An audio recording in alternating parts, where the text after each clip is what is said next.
Because first of all we need to peel off this paper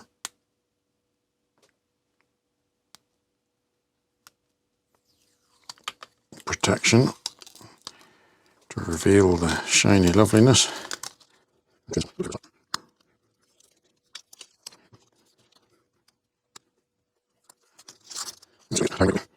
You all know a better way, or quicker way, an easier way to take off this protective coating.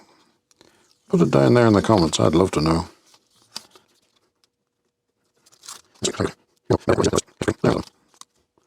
It looks like this one's been damaged. Blast.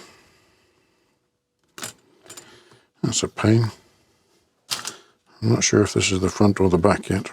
I have a feeling it's the front.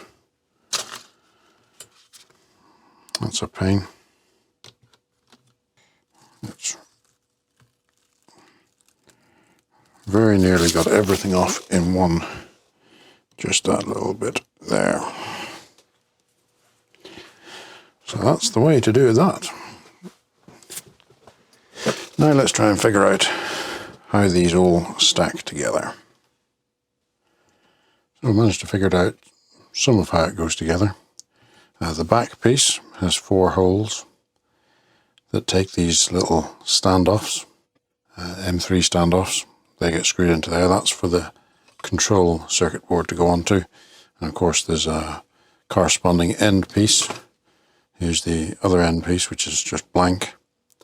The end pieces, they have a little cutout like this for the fastener for the face plate. So the cutout bit like that, there,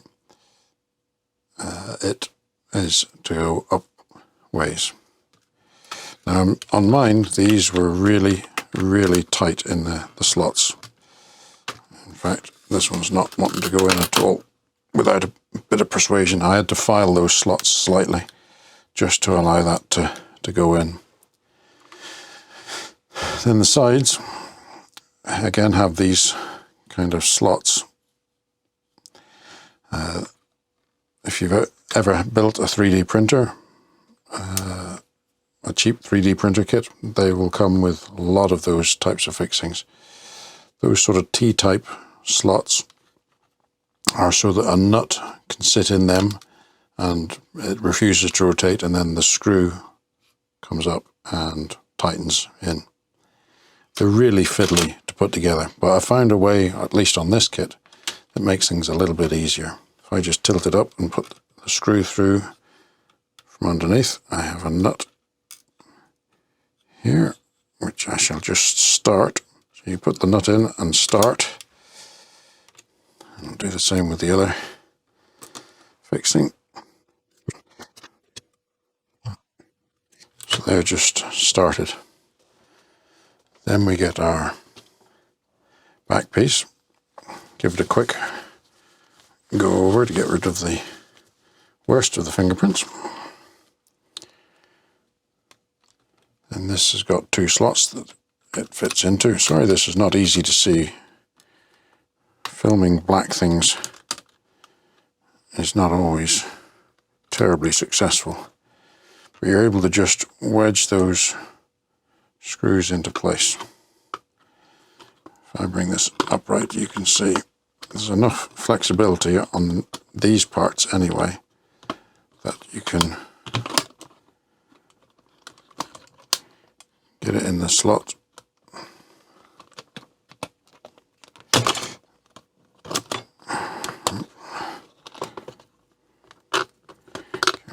Fit in.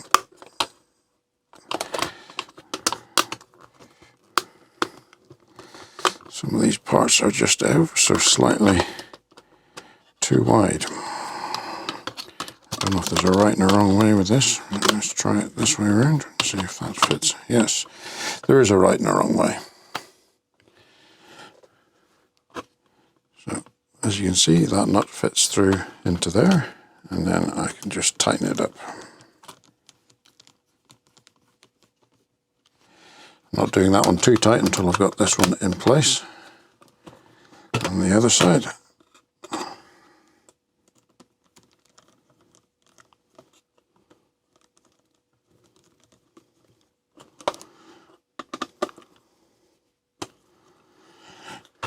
And just snug these up.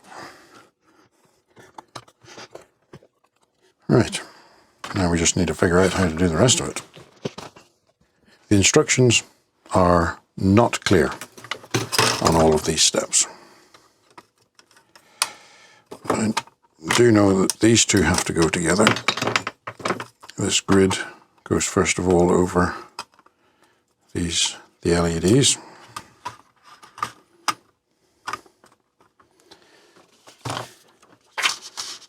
Then this piece of diffusing material goes on before this cover goes on. I just got to try and clean off fingerprints, just using a microfiber cloth. So there are holes, and I think these have to be assembled together first, then we're able to put the lid onto the, I'm presuming that the nuts go on the inside.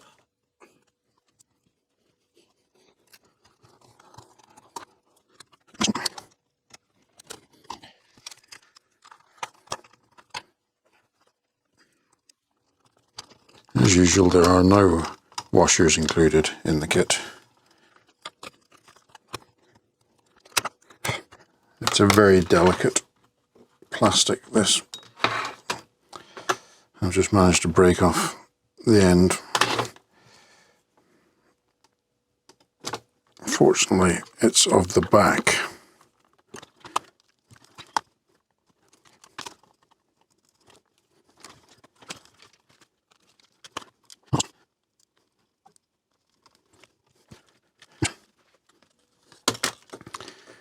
So sadly, in the middle, there's nothing to really hold this in, unless this, I don't think there does, unless the case provides that, but I don't think it does. But we shall see what it looks like.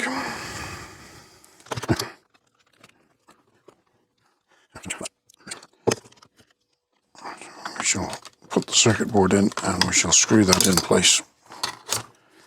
We shall sort the rest of it out in a bit.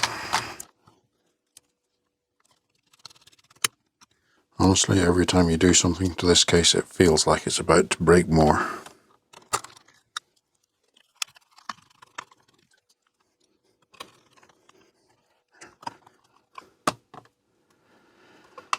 These slots have been machined or laser cut just too tight.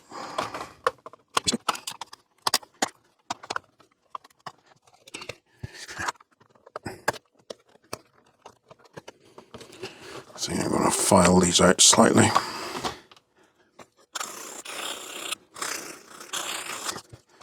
I'd rather not break the front of this if I can help. Yeah, that's better.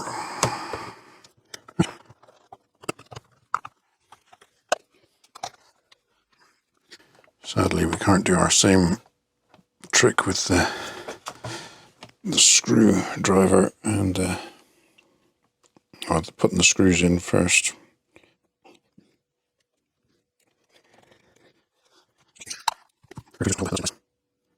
Just like that, until the thread catches in it.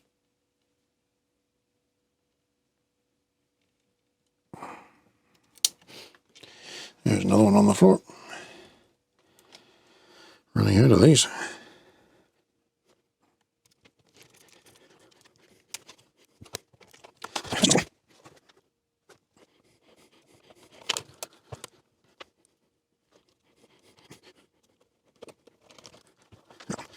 Just a one troublesome corner just to try and get in. I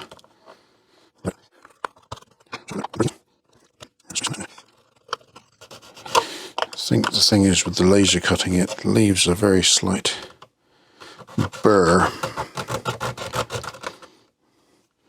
raised edge.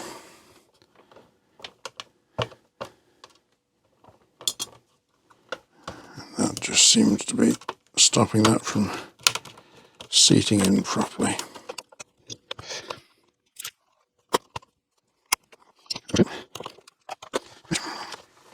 Give the front of this a polish. Turn the lights down a bit and find whatever I did with the power lead.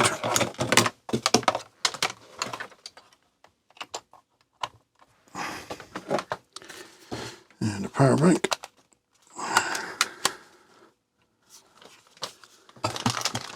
Let's just turn the light off.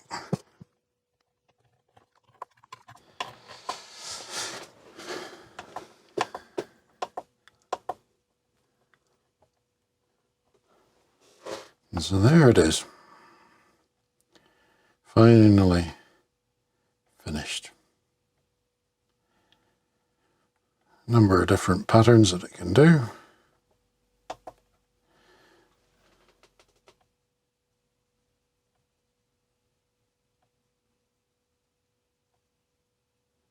This will be a nice clock.